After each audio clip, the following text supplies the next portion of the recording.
So Alex, how scalable is this technology? And do you have a fail whale built in? We have a fail picture built in. It's been shown a couple of times already. It's a bit of a beach picture on our thing. So Wave is both a communication and collaboration product, but it's also a platform on which we're hoping developers can build other tools. And the underlying protocol that allows the real-time state updates is open source. We've published the protocol. So at this level, it's extremely scalable. So Avaya can integrate to it?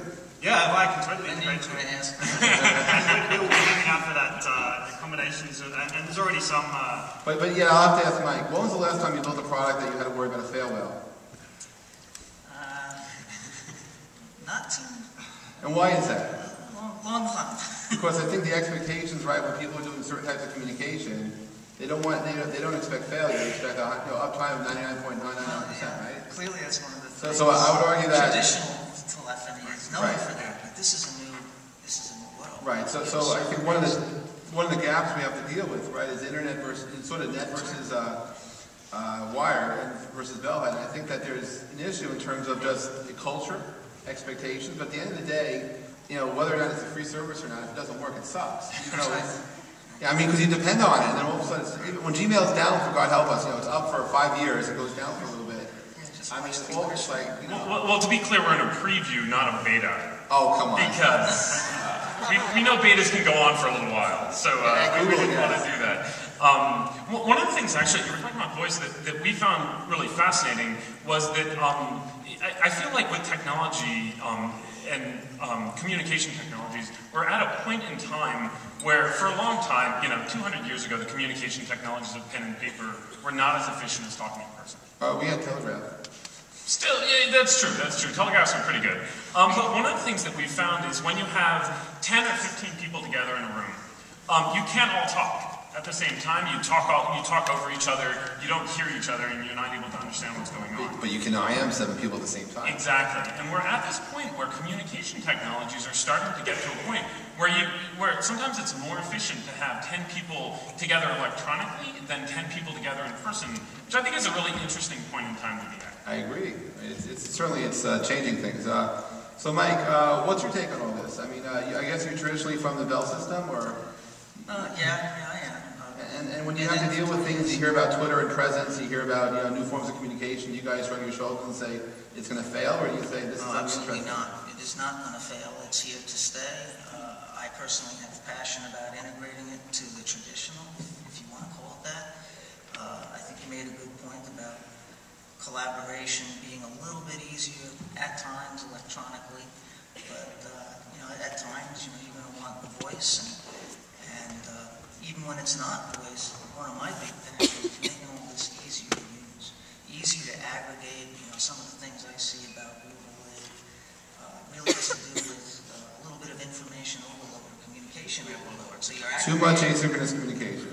You're aggregating very well, but it still needs to be made. And the famous "it's all in the filtering" statement. And to me, it's not filtering just the data feeds; it's filtering the incoming communication period. People trying to reach you by whatever means, be it IMs, be it waving, be it Twitters. Hey, Mike, call me. It's here to stay. There's no doubt.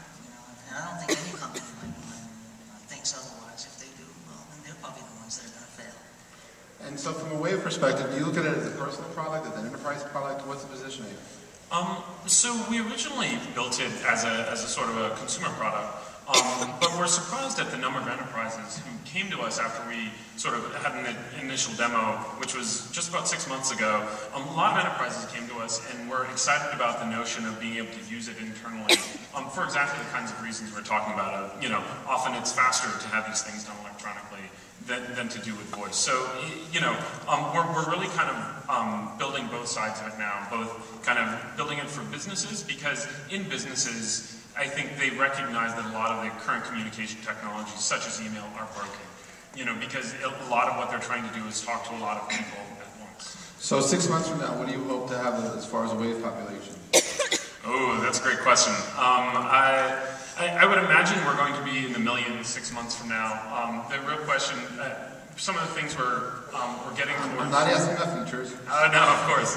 But one of the things we really want to be able to do is allow anyone to read Waves, even if everyone isn't contributing to Waves at the time. Because I think, right, this is a huge thing for people to be able to do, to publish, and this is what we've been talking about all day, is people, everyone's got a voice, and people want to be able to talk about what they're interested in. And one of the nice things about Wave is you can start talking about it, then other people can join the conversation, and again, end up with something that, end up at a point that you didn't expect to start. And let's see, Alex, so what have you learned so far from the rollout? It was amazing. I was amazed at how quickly people got together to start trying to organize Waves, particularly in the public Waves that Greg mentioned.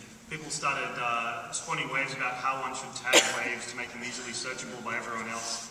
Just the self organization was much more than expected, and so I think I happily learned that we don't need to implement all the features straight out. Just like Twitter, the users are going to sort of work out ways to achieve. So their is there aims. somebody on the Wave team whose job it is to listen?